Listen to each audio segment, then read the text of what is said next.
તો વારાણસી સંસદીય બેઠક પરથી ઉમેદવાર જાહેર થયા બાદ પ્રધાનમંત્રી મોદી કાશીની મુલાકાતે પહોંચ્યા। તેમણે અહીંયા રોડ શો કરી લોકોનું અભિવાદન ઝીલ્યું અને બાબા વિશ્વનાથના દર્શન પણ કર્યા।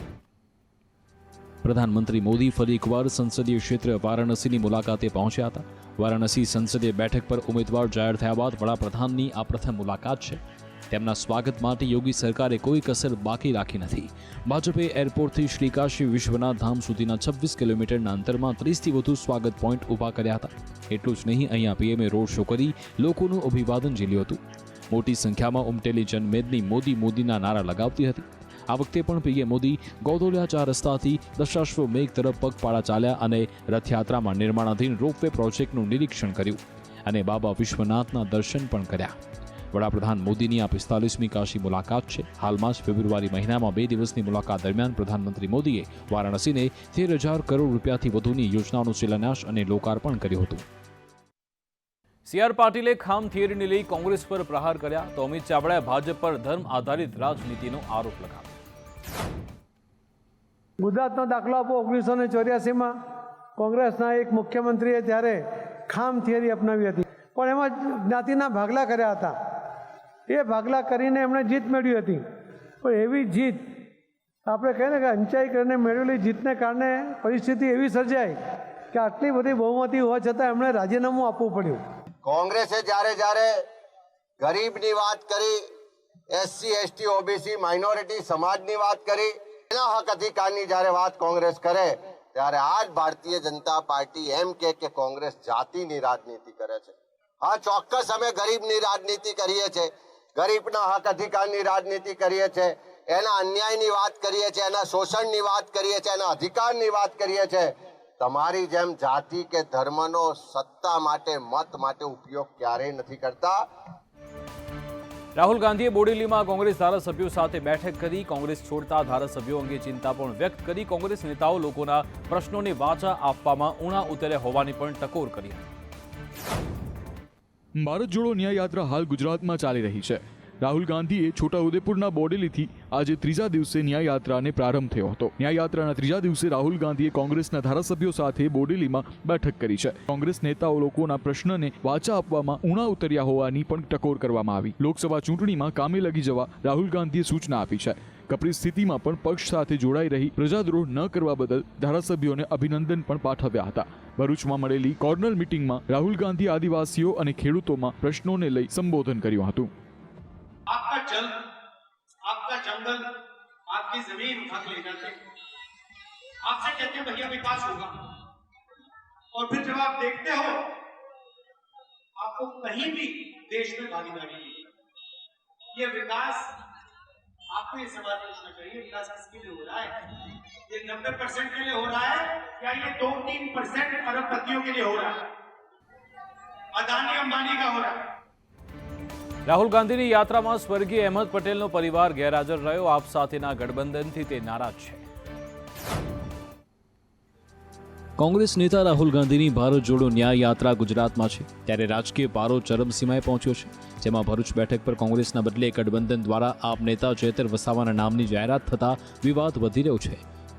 કોંગ્રેસ નેતા રાહુલ ગાંધીની ભારત જોડો યાત્રા ભરૂચમાં પહોંચી હતી, ત્યારે યાત્રાને આવકારવા માટે આપના નેતા ચેતર વસાવા દ્વારા સ્વાગત થયું હતું। આ સાથે મોટી સંખ્યામાં આપના કાર્યકર્તા પણ જોડાયા હતા, જ્યારે કોંગ્રેસના મુમતાજ પટેલ અને ફૈઝલ પટેલ ગેરહાજર રહેતા અનેક તર્ક વિતર્ક જોવા મળ્યા હતા।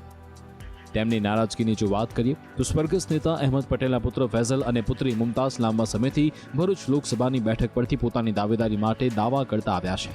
આ વચ્ચે ઇન્ડિયા ગઠબંધનના ઉમેદવાર આપના ચેતર વસાવાને ઉમેદવાર તરીકે જાહેર કરાયા હતા, જે પછી કોંગ્રેસ સામે મુમતાઝ અને ફૈઝલ પટેલની નારાજગી સામે આવી છે। લોકસભા ચૂંટણી માટે ઉમેદવારો નક્કી કરવા માટે આજે બીજેપી હેડક્વાર્ટર ખાતે કોર ગ્રુપની બેઠક યોજાઈ રહી છે। આ માટે મુખ્યમંત્રી ભૂપેન્દ્ર પટેલ સાથે સીઆર પાટીલ પણ દિલ્હી પહોંચ્યા। લોકસભા ચૂંટણી 2024 પહેલા દિલ્હીમાં ભાજપ હેડક્વાર્ટર ખાતે ઉમેદવારો અંગે મંથન ચાલી રહ્યું છે, ત્યારે આજે ગુજરાતના મુખ્યમંત્રી ભૂપેન્દ્ર પટેલ દિલ્હી પહોંચ્યા। આજે બીજેપી હેડક્વાર્ટર ખાતે કોર ગ્રુપની બેઠક યોજાઈ, જેમાં ગુજરાતની બાકીની 11 બેઠકો માટે મંથન કરાયું। આ સાથે મધ્યપ્રદેશ અને તેલંગાણાની બેઠકોને લઈ કોર ગ્રુપની બેઠક ઉમેદવારો અંગે ચર્ચા કરાઈ। આ બેઠક ગૃહમંત્રી અમિત શાહ અને જેપી નડ્ડાના નેતૃત્વમાં યોજાઈ હતી। આ બેઠકમાં ભૂપેન્દ્ર પટેલ સાથે સીઆર પાટીલ પણ હાજર રહ્યા। આવતીકાલે સાંજે ભાજપને કેન્દ્રીય ચૂંટણી સમિતિની બેઠક મળશે, જેમાં ગુજરાત, હરિયાણા, હિમાચલ, ચંદીગઢ, આંધ્રપ્રદેશ, ઓરિસ્સા, મહારાષ્ટ્ર, કર્ણાટક, તમિલનાડુ, બિહાર, મધ્યપ્રદેશ અને તેલંગાણાના ઉમેદવારો પર ચર્ચા કરાશે. સીઈસીની બેઠક બાદ ટૂંક સમયમાં બીજી યાદી પણ જાહેર કરાશે. મહત્વનું છે કે પ્રથમ યાદીમાં 195 ઉમેદવારોના નામની જાહેરાત થઈ છે, ત્યારે ભાજપે લોકસભા ચૂંટણીમાં એનડીએ માટે 400 બેઠકો અને ભાજપ માટે 370 બેઠકો જીતવાનું લક્ષ્ય રાખ્યું છે. તાજેતરમાં પીએમ મોદીએ પાર્ટીને જ્ઞાન ફોર્મ્યુલા આપી હતી. આ વખતે ભાજપનું ધ્યાન પોતાની તરફેણમાં વોટ ટકાવારી વધારવા પર છે.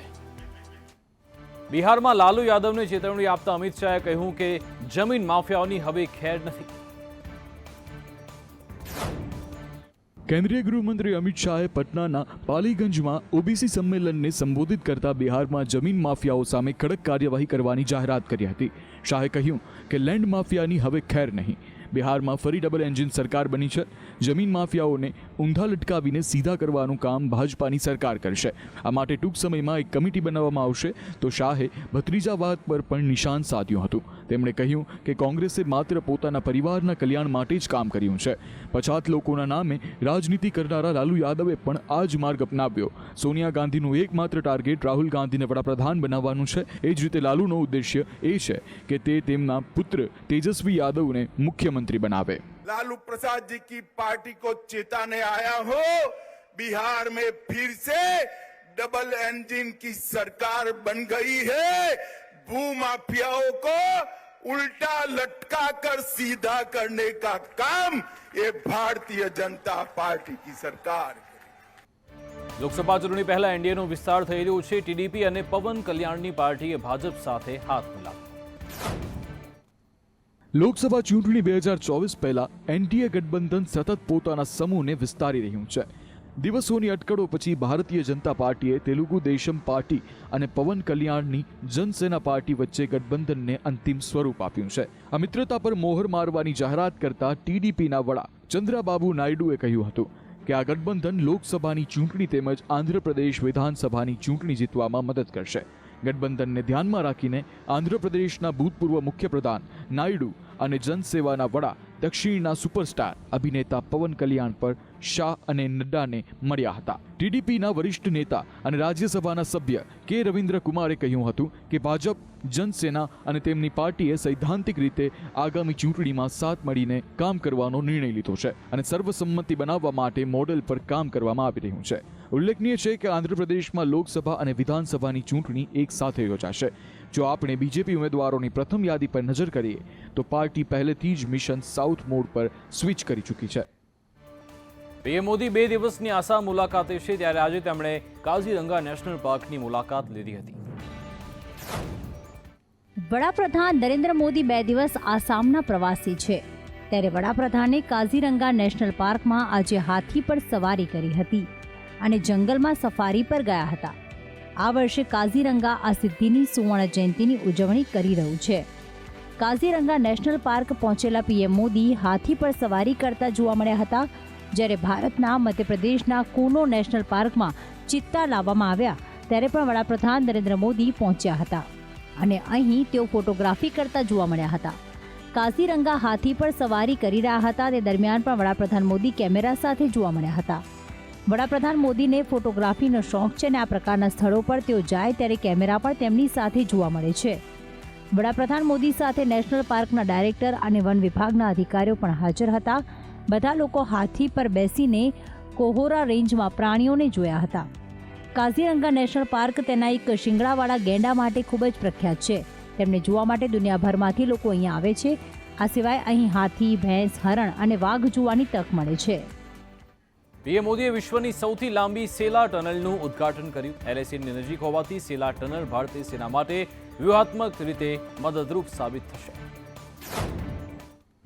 વડાપ્રધાન મોદી આજે દેશના સૌથી ઊંચા સ્થાને બનેલી વિશ્વની સૌથી લાંબી સેલા ટનલ દેશને સમર્પિત કરી હતી. હવે તેજપુરથી તવાંગ સુધીનો મુસાફરીનો સમય ઓછામાં ઓછો 1 કલાક ઓછો થઈ જશે. આ double lane all weather tunnel Arunachal પ્રદેશના પશ્ચિમ કામિંગ અને તાવાંગ જિલ્લાને જોડશે. પૂર્વ લદ્દાખમાં ચીન સાથેના સરહદી સંઘર્ષના 4 વર્ષ પૂરા થવાના છે. તે જ સમયે વડાપ્રધાન મોદીએ આજે અરુણાચલ પ્રદેશમાં ચીન નજીક સેલા ટનલનું ઉદ્ઘાટન કર્યું છે. આ ટનલ 825 કરોડ રૂપિયાના ખર્ચે બનાવવામાં આવી છે, જે તેજપુરથી તવાંગને જોડતા રસ્તા પર પશ્ચિમ કામેંગ જિલ્લામાં 13,700 ફૂટની ઊંચાઈ પર છે. સેલા ટનલ એ ભારતની સૌથી ઊંચી પહાડી ટનલ રોડ છે, જે ભારતીય સેનાને અરુણાચલ પ્રદેશમાં બંને દેશો વચ્ચેની વિવાદિત સરહદ પર તમામ હવામાનમાં કનેક્ટિવિટી જાળવવામાં મદદ કરશે. આ ટનલ માત્ર અરુણાચલ પ્રદેશ માટે જ મહત્વની નથી, પરંતુ તે ભારતીય સેના માટે પણ ઘણી મદદગાર સાબિત થશે. આ ટનલ ભારત ચીનની સરહદ પર સેનાની અવરજવર ઝડપી બનશે અને ડ્રેગન સુધી ભારતની પહોંચ વધુ સરળ બનશે. LACની નજીક હોવાથી સેલા ટનલ ભારતીય સેના માટે વ્યૂહાત્મક રીતે મદદરૂપ સાબિત થશે. સુરતમાં 8 કરોડ લૂંટાયા નહોતા, બેગમાં ફક્ત કાગળો જ હતા. જી હા, શેરબજારમાં નુકસાન થતા કંપનીના ફાઇનાન્સરે લૂંટનું નાટક રચ્યું હોવાનું સામે આવ્યું. સુરતના કતારગામ વિસ્તારમાં આવકવેરા અધિકારીના સ્વાંગમાં રોકડ રૂપિયા 8 કરોડની લૂંટની બનેલી ઘટનાનો ભેદ ઉકેલાઈ ગયો છે. કંપનીના ફાઇનાન્સરને શેરબજારમાં કરોડોનું નુકસાન જતા તેણે જ લૂંટનું નાટક રચ્યું હતું. 5 લાખ આપી મિત્રો પાસે જ ખોટી લૂંટ કરાવી પોલીસને ધંધે લગાડી હતી. ખરેખર તો બેગમાં રૂપિયા નહીં, માત્ર કાગળિયા જ હતા. આ કેસની વિગત એવી છે કે 15 દિવસ પહેલા 8 કરોડ રૂપિયા લૂંટાયા હોવાની ફરિયાદ દાખલ થઈ હતી. કરોડોની લૂંટની ફરિયાદ બાદ પોલીસે રોહિત નામના વ્યક્તિને ઝડપ્યો હતો. રોહિતે પોલીસને કહ્યું હતું કે કંપનીમાં કામ કરતા કલ્પેશ પોપટ કસવાળા અને નરેન્દ્ર દુધાતે લૂંટ કરવા રોહિતનો સંપર્ક કર્યો હતો.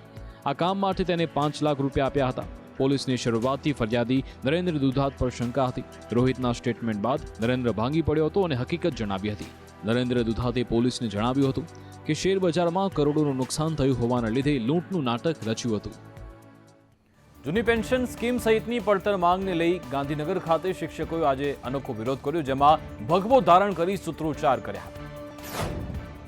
જૂની પેન્શન સ્કીમ સહિતની માંગણીઓ સંદર્ભે છેલ્લા ઘણા વખતથી કર્મચારીઓને સરકારે લોલીપોપ આપવામાં આવી રહી છે, જેને લઈને કર્મચારીઓમાં સરકારની બેવડી નીતિ સામે રોષ ભભૂકી ઉઠ્યો છે. પેન ડાઉન અને મતદાન બાદ પણ શિક્ષક સંઘનું આંદોલન યથાવત જોવા મળ્યું. ગાંધીનગરની સત્યાગ્રહ છાવણી ખાતે સરકારી કર્મચારીઓએ ગરબા રમીને પોતાનો વિરોધ વ્યક્ત કર્યો.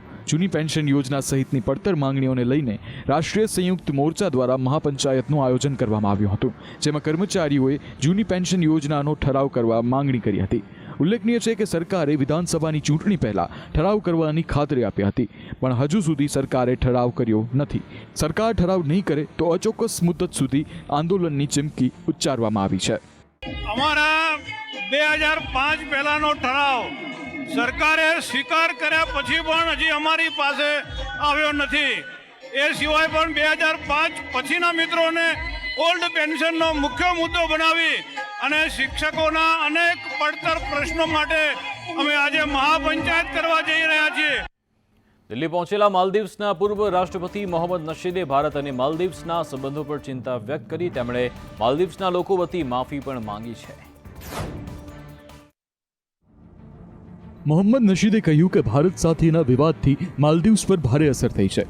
હું આનાથી ખૂબ જ ચિંતિત છું. હું કહેવા માંગુ છું કે માલદીવ્સના લોકો દુઃખી છે. આ બાબતે અમને પણ દુઃખ છે. અમે ઈચ્છીએ છીએ કે ભારતીય લોકો તેમની રજાઓમાં માલદીવ્સ ફરવા આવે. અમારા આતિથ્યમાં કોઈ ફેરફાર થશે નહીં. ભારતના ટુરિસ્ટ નથી આવતા, એમાં અમારી હાલત કફોડી થઈ ગઈ છે. પૂર્વ રાષ્ટ્રપતિ હાલમાં જ વડાપ્રધાન નરેન્દ્ર મોદીને પણ મળ્યા હતા અને કહ્યું હતું કે હું ગઈકાલે રાત્રે વડાપ્રધાન નરેન્દ્ર મોદીને મળ્યો હતો. હું PM નરેન્દ્ર મોદીને ખૂબ મોટો સમર્થક છું અને વડાપ્રધાન નરેન્દ્ર મોદીને શુભેચ્છા પાઠવું છું. ભારતમાં 7 જાન્યુઆરીથી #બોયકોટ માલદીવ્સ ટ્રેન્ડ થયું છે. આનો ઉલ્લેખ કરતા પૂર્વ રાષ્ટ્રપતિ મોહમ્મદ નશીદે માફી માંગી અને ભારતીયોને માલદીવ્સ આવવા કહ્યું. ખરેખરમાં PM મોદીએ તેમના લક્ષદ્વીપ પ્રવાસનો એક વિડીયો શેર કર્યો હતો. આમાં લક્ષદ્વીપ હવે સુંદરતાના મામલે માલદીવ્સને ટક્કર મારી રહ્યું છે. આ પછી લોકોએ સોશિયલ મીડિયા પર કહ્યું કે એવું લાગે છે કે લાખો રૂપિયા ખર્ચીને માલદીવ્સ જવા કરતાં લક્ષદ્વીપ જવું વધારે સારું રહેશે. આના કારણે માલદીવ્સના મંત્રીઓ અને નેતાઓ નારાજ દેખાયા. તેમણે સોશિયલ મીડિયા પર પોસ્ટમાં PM મોદી માટે વાંધાજનક શબ્દોનો ઉપયોગ કર્યો હતો. BCCI ટીમ ઇન્ડિયાના ખેલાડીઓના હિતમાં મોટો નિર્ણય કર્યો છે. ટેસ્ટ મેચના ખેલાડીઓ પર પૈસાનો વરસાદ થશે. ધર્મશાળામાં જીત બાદ જય શાહે મોટી જાહેરાત કરી. ઇંગ્લેન્ડ સામે ભારતીય ટીમની ઐતિહાસિક જીત બાદ BCCIએ ખેલાડીઓના હિતમાં મોટો નિર્ણય લીધો છે. ધર્મશાલા ટેસ્ટ મેચમાં ટીમ ઇન્ડિયાએ ઇંગ્લેન્ડને 1 દાવ અને 64 રનથી હરાવ્યું હતું. બોર્ડે ટેસ્ટ ક્રિકેટ ઇન્સેન્ટિવ સ્કીમ શરૂ કરી છે. ટેસ્ટ ક્રિકેટ રમી રહેલા ભારતીય ખેલાડીઓને હવે મેચ ફી ઉપરાંત પૈસા પણ મળશે. BCCI સેક્રેટરી જય શાહે લખ્યું છે કે ટેસ્ટ ક્રિકેટ પ્રોત્સાહક યોજના સિઝન 23થી માન્ય રહેશે. ટેસ્ટ મેચિસ માટે 15 લાખ રૂપિયા હાલની મેચ ફીની ટોચ પર વધારાના પુરસ્કાર માળખા તરીકે કામ કરશે. ભારતીય ખેલાડીઓને હાલ ટેસ્ટ મેચ માટે 15 લાખ મળે છે. જોકે BCCIએ આ માટે એક શરત રાખી છે. ભારતીય ખેલાડી એક સિઝનમાં 75% ટેસ્ટ મેચ રમે છે તો તેને ઇન્સેન્ટિવ તરીકે પ્રતિ મેચ 45 લાખ રૂપિયા મળશે. જ્યારે પ્લેઇંગ 11માંથી બહાર રહેલા ખેલાડીઓને 22.50 લાખ રૂપિયા મળશે. 5 થી 6 મેચ રમનારાઓને પ્રતિ મેચ 30 લાખ રૂપિયા મળશે. જ્યારે પ્લેઇંગ 11માંથી બહાર રહેનાર ખેલાડીઓને પ્રતિ મેચ 15 લાખ રૂપિયા મળશે.